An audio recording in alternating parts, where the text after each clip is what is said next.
All right, guys, you enjoyed that last video so much, I thought I'd make another one. We're gonna do more car parts, wheels and carburetor, seats, and a shovel. Let's do it.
Let's try it on this metal. This is 19 gauge, pretty thin Volkswagen metal.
All right, those are some pretty interesting results. It's getting down to the bare metal, and I turned it down to 50% right here after I took some of the initial stuff off, and it still cleaned it pretty good. If you look closely, you can kind of see there's still a little bit of paint and rust on here. It's basically just making these lines back and forth, cutting through it.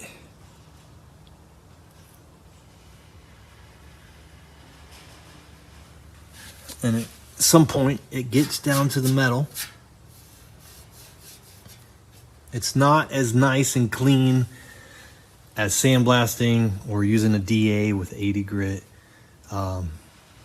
but it does remove that top layer, which could save you some 80 grit. When you went, you could take the top layer off and then finish it off with some 80 grit. What's cool about it is it can get into these little areas right here and even behind there. I think it's like any tool. It's it's not perfect for everything, but it's definitely useful for a lot of things. This has got sand on it. It's got rust and paint.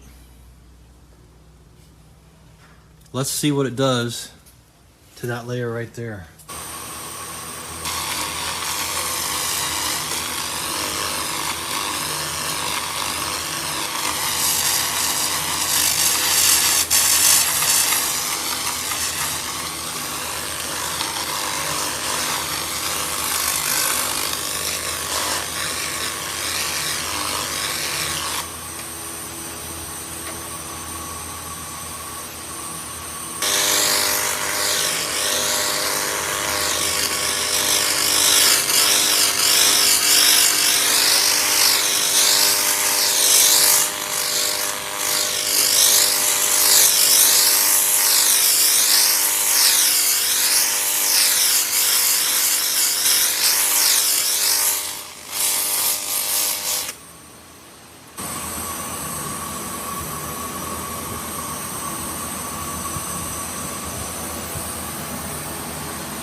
quite a bit of stuff. Turned out pretty good too. I'm pretty excited about it. Let's take a look at this Carmagia hood real quick. Engine lid. I was messing with the intensity, the power, and the frequency a little bit. This was high power. You can kind of see it got right down to the metal pretty quick. Then I did a low power over here. I think this was 25%. What was cool was like right here, it took the surface rust off, and you can see it did go through the paint a little bit. But there was a couple areas where I think it was 25%, and it took the dirt and the rust off, and it barely touched the paint, which was kind of neat.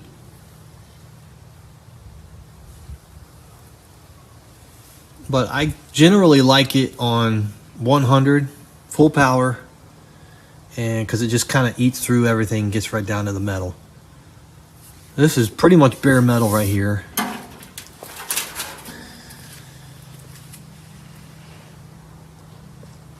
Overall, pretty happy with it. I'm going to break out my DA with some 80 grit in a little bit, and I'll do a quick section on this side just to kind of see what DA with 80 grit would do and how long it would take to get this down to a nice metal finish. There are some things that are just pretty impressive, like this wheel. Now this wheel was previously sandblasted or wire wheeled. I can't remember. I think it was sandblasted a couple of years ago. And then it sat outside, and you can see that rust just kind of took over. So it really works great on surface rust. You can kind of see it. And the other thing that's really cool about it is it just gets in all of these little areas that are kind of hard to get to. That was probably the most impressive result so far. That to me is really nice. I like that.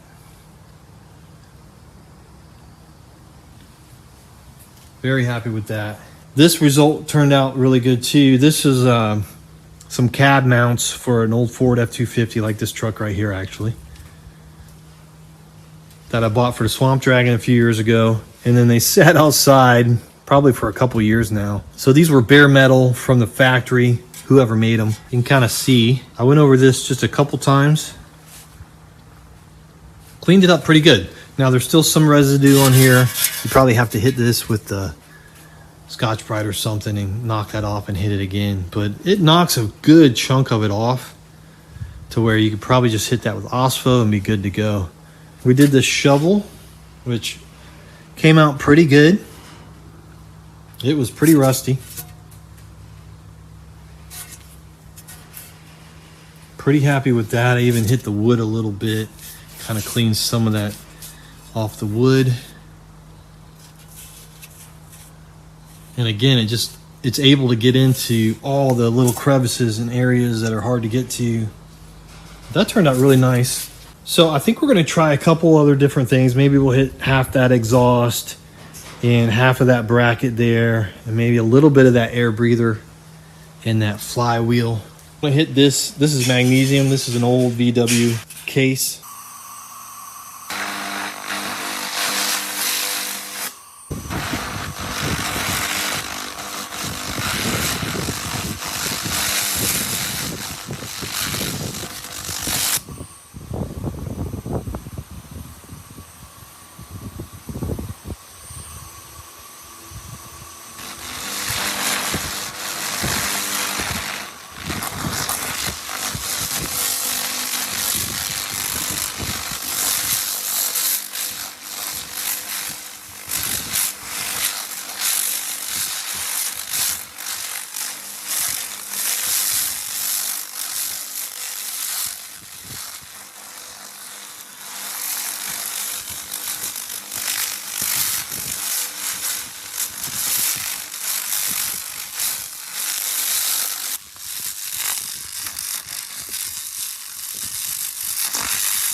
good.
This is a seat out of a 1965 VW Beetle, and you can kind of see it would be pretty difficult to get to all these little pieces. Let's see how it works on the seat.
All right, let's take a look at what we've done so far.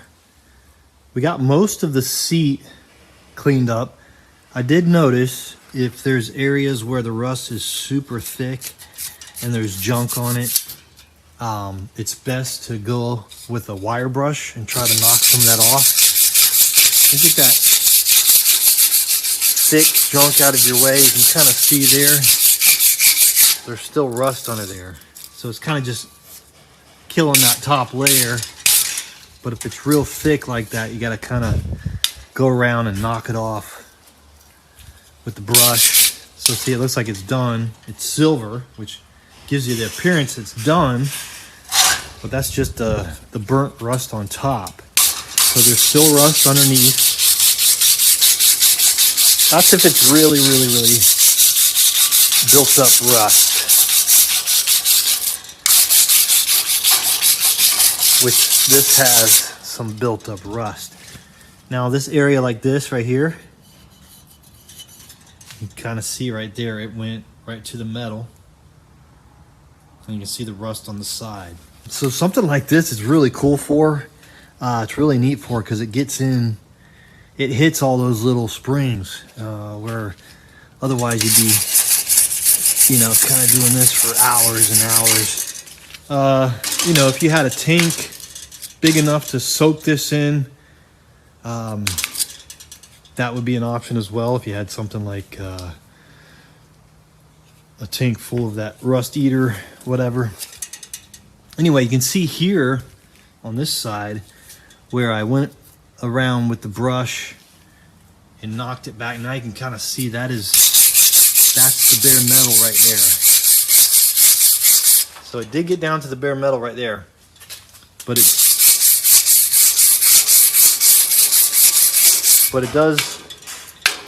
does kind of create a blockage on top if the rust is really thick.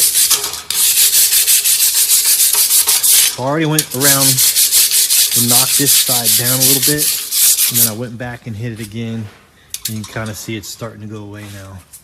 So, you know, is that a downfall? I guess it's a little misleading. When you hit it that first time, it looks like it's metal because it's silver. And if it's really thick rust, it's really just burnt rust. So you kind of have to look at it and say, okay, well, there's the metal and there's the rust on top. And you have to knock that real thick stuff off of here. You can go back and hit it again. So for stuff that's really, really thick like that, you definitely need to go back and hit it again. Stuff that's surface rust like this is not as much of an issue. Stuff like this, that was surface rust mostly. This thing was fairly clean. It just had a ton of surface rust because it was sitting outside for a couple of years. You can see it cleaned up pretty good.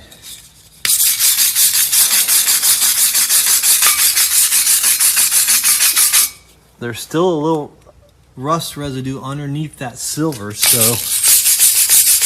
that is something to consider depending on what you're working on.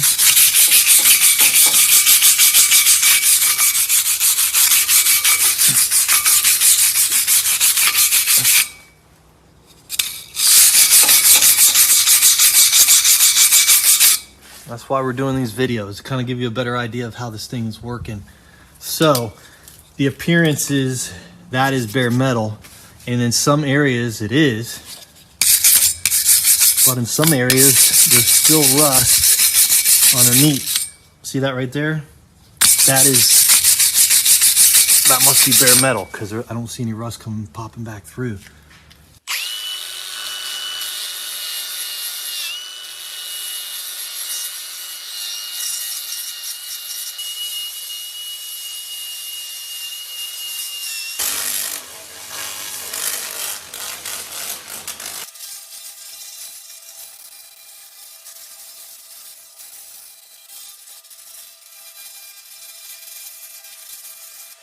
All right, after hitting it with the wire wheel, you kind of see it helps it get down to the bare metal.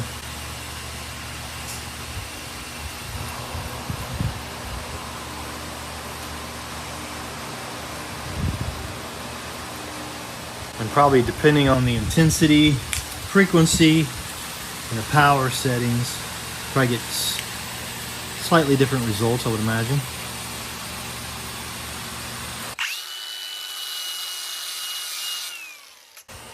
I'm not seeing any rust now. We are down to bare metal. The layers of that surface rust, as many layers as possible you can get off. Doing some prep work, possibly, depending on how bad it is. This was pretty bad. There was layers, you know, layers and layers. This is the bottom of the seat, so this is where all the moisture was hanging out.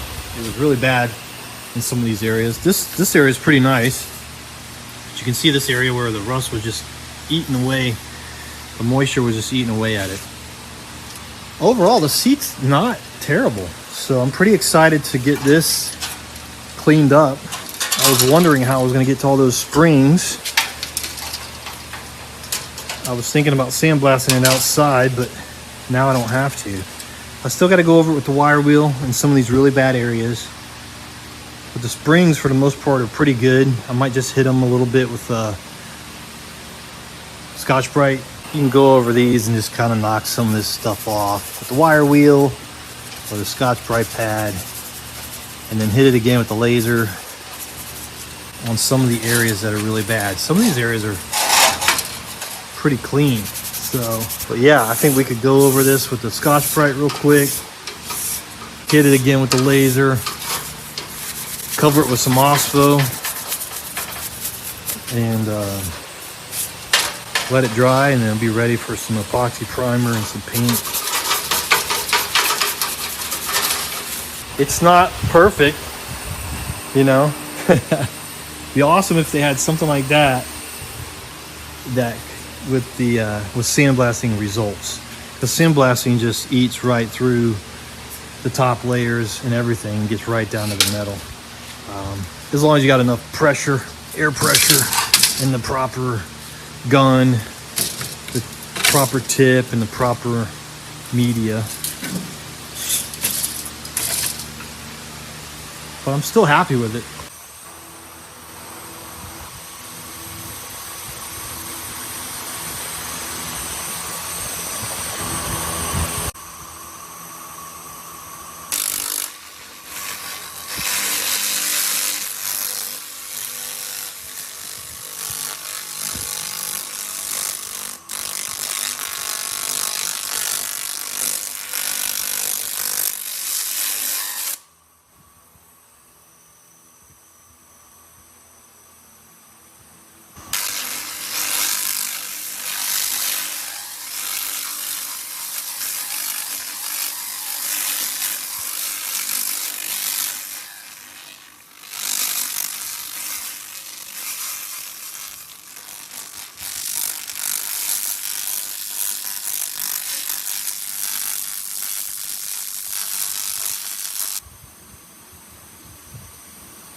All right, guys, I hope you enjoyed that one. Let me know in the comments below, what do you think about this thing?